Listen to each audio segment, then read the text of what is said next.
रावा असा मियाँ वाली चावड़े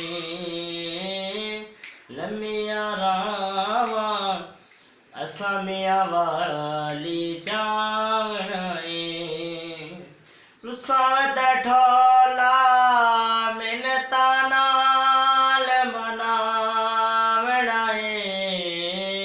लमिया रावा असा मियाँ वाली चावड़े लमिया रावा असा मियाँ वाली चावड़े।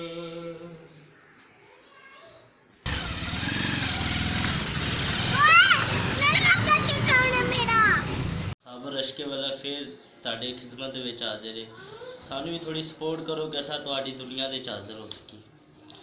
चिट्टा चोला सीवे दर्जी नहीं भुलेंदा ठोले दी मर्जी चिट्टा चोला सीवे दर्जी नहीं भुलेंदा ठोले दी मर्जी चिट्टे चोले नू लाई की लारी कच्ची निकली ठोले दी यारी चिट्टा चोला सीवे दर्जी नहीं भुलेंदा ठोले दी मर्जी चिट्टा चोला सीवे दर्जी नहीं भुलेंदा ठोले दी मर्जी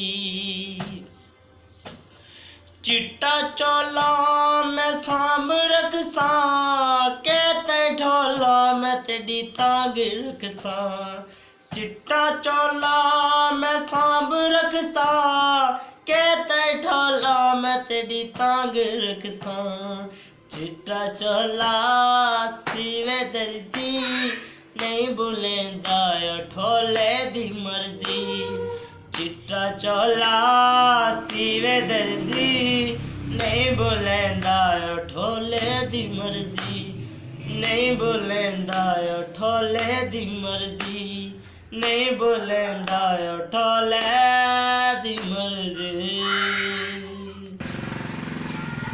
अच्छा दोस्तों, अगर मेरी आवाज़ पसंद है तो लाइक और कमेंट में आई लव मॉम जरूर लिखें।